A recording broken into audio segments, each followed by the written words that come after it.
What's up, everybody? Demented Lee from Demented Hobbies here. Today we are going to be uninstalling the rear shock tower. Something that I've found if you're doing some higher jumps, doing some hardcore bashing, getting the truck up in the air real high, and if it lands rough, you can strip out these top screw holes, especially if you're running the new era roll cage. Okay, what happened, I think, with mine is it was sitting on there and the screw went down through it into the actual shock tower, and what happened was when I hit it, it jarred it and the screw stripped the plastic, and so we're gonna have to uninstall the old one and put on a new one. So figured I'd show everybody this. It's something that took me a little bit to figure out, but we'll get it done real quick. Alright, first, there's two screws back here next to the back bumper. Okay, you're going to want to take those out. It's your medium size hex head. What you do is you take out those two screws. And they're fairly, if I remember right, they're fairly lengthy, and they're threaded in all the way. Obviously they're going to be threaded in quite a bit because the back bumper takes quite a bit of abuse. You can see here, you can see my back bumper separates. I broke one of the arms on the bumper with a rear impact. Came down kind of hard, and it's all a learning process. I don't think any of us out there are perfect yet, so but uninstall these two screws. Let's see here. They get a little easier to come out once you get most of the threading out. Alright.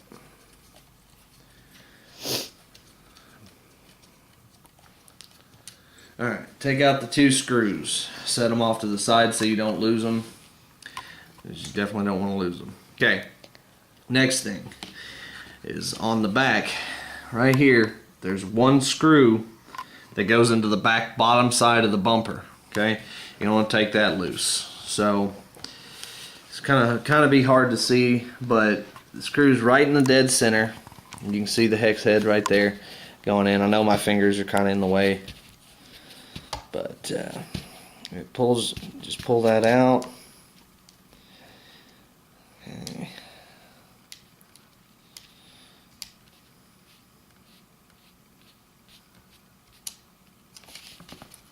All right. Once you get it out most of the way, they'll come out. Just twisting your fingers if you can get your finger in the location to get a hold of the bolt. So pull it out. Okay. Alright, the back bumper now should,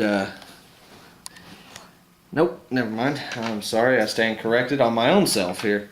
There's two more bolts on the back side, on the bottom side of the chassis, right there and right there. I'm going to pull those out. So, we're going to turn the truck over, turn it upside down. Be careful with your antenna, because the antenna tube right there, you can bend it a little bit, but try not to bend it much. Okay, uninstall the two bolts back here that hold the back bumper on. And mind you, this is all entailed in getting the rear shock tower taken off. You could leave the back bumper on and still take off the shock tower. I suggest taking off the rear bumper to allow straighter access to the screws. But if you have a ball end hex head, you can do it with the back bumper on.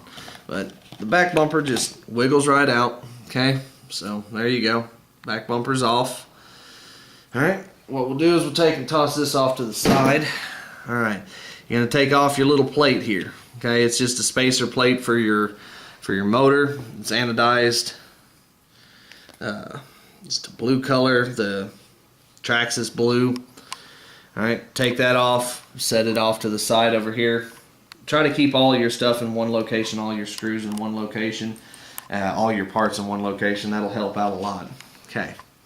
Now, while the truck's upside down, you're going to want to go ahead and take out these pins here.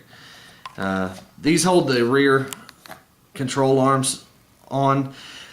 You don't have to take these loose to get the shock tower off. I'm taking them loose because there's going to be another segment here before too long on how to install axle carriers, control arms, big bore shocks. So we're going to go ahead, for the purpose of this video, we're just going to go ahead and pull them out. Okay, just falls right apart. Okay, no big deal.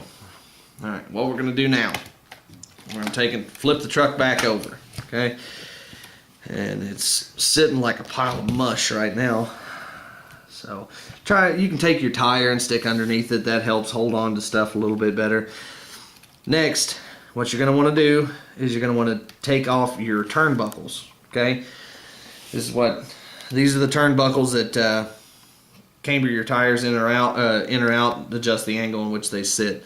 So medium hex head, go right in here, pop this loose. Okay, I know it's hard to see, but let's take this loose. Alright.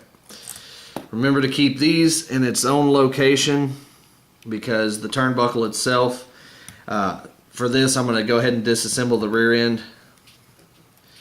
What we're going to do is we'll go ahead and pull the other screw from the axle carrier for the turnbuckle. We'll pull it out and we'll take the turnbuckle completely off as well. That way we can have all the parts in one central location. Okay, so pull that screw. Okay, you got two screws. You got your stock turnbuckle. Don't turn the turnbuckles themselves, the actual ends, because your camber's already set, and unless you have a camber kit or can visually do it pretty well, you want to try to leave that as close to stock as you can. Alright, next what we're going to do is there's two bolts right here on the top of the shocks. It's right in the top of the shock cap. You can see it.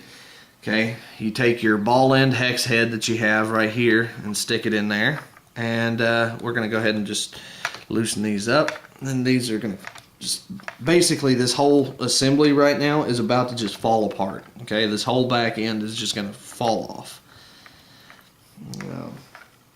Nothing holding it together, as you can see. So there you go. There's your control arm here, your axle carrier, your shock, and then your half shaft for your actual what turns your wheel. Okay, just set that off to the side. Put the screw in a location with the shock. Alright, now as you can see, here's the other end of your shock shaft right here. Okay, it turns the wheels, and you can hear the motor turning when I turn it. Alright, next what you're going to do, you're going to take off the other turnbuckle. Okay, screws right here. You'll be able to see it because there's little dumbbell looking silver attachments, that spacers basically, that space the turnbuckle from the actual plastic so you can get the proper movement necessary. Okay, so set that screw off to the side, and we're going to do the same thing here. We're going to go ahead and pop that screw out of the shock, out of the top of the shock tower. Alright, and then that other control arm will just fall right off. Okay, no big deal, no damage or anything like that's going to occur from that unless you're doing it over concrete or something along those lines. Alright, pull that loose, set that off to the side, and then the whole assembly just falls apart. Okay, I'm going to lay that off to the side. Okay, next, there's two screws, one right here and then one right there where you see the my hex key. Alright, you're gonna take both of those out to get this off. Okay, so like the rest of the screws, they'll pop, they'll make a little noise when you initially take them out, but nothing to worry about, nothing to be at all scared about or anything like that.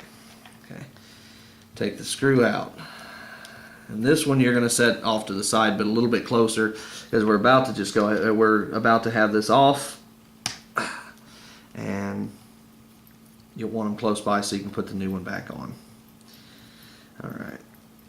For those of you who are just getting into this and are newer to this, this is your transfer. This is basically your transfer case. This is where all the transmission parts are for your motor. This is where the primary source of power is at. Your motor runs in here, turns the spur gear, and then in here you got your more spur gears that turn the outside. So, and this is directly linked into the transfer case. So what you do is there's 2 more screws on each side, just below the first 2 that we took out. You're going to take those out as well. Okay. You might get a little bit of grease that comes out of there, or some type of fluid. It's nothing major, nothing to worry about. Okay, so don't worry about that at all. Alright, get the screw out, set it off to the side. As you can see, the top 2 screws are a little bit shorter, and then the bottom screws are a little bit longer. So make sure you keep those straight in your head where they're supposed to go. That way you don't get anything twisted backwards and any loose parts or anything like that floating around in there. So let's get this one out.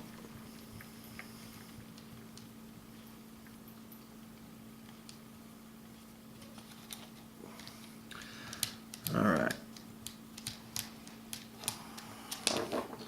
Alright. Pull that out.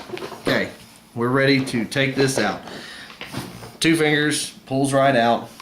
Okay. You can see right here, there's a little bit of grease right there and right there where just stuff is leaked up. Nothing to worry about. And you can see it on the edges right there. Okay. Alright, so just take and toss that off to the side. You don't need that anymore. You can see right here on the top, there's a groove that this sits down in that makes it real easy. You can see it right here. You can see the groove that runs through there, and then on the actual shock tower itself, you can see there's a groove that it lines up into. Okay, so you just take that, stick it down in there. Now, one thing to be mindful of, when you pull it off, the shock tower should have a protruding plastic piece protruding inward toward the motor and battery and all that. That's how the shocks are going to sit on there and connect up properly. This back side is flat, and then you have this little extra protrusion right here that sticks forward. You want it to sit like that. Okay?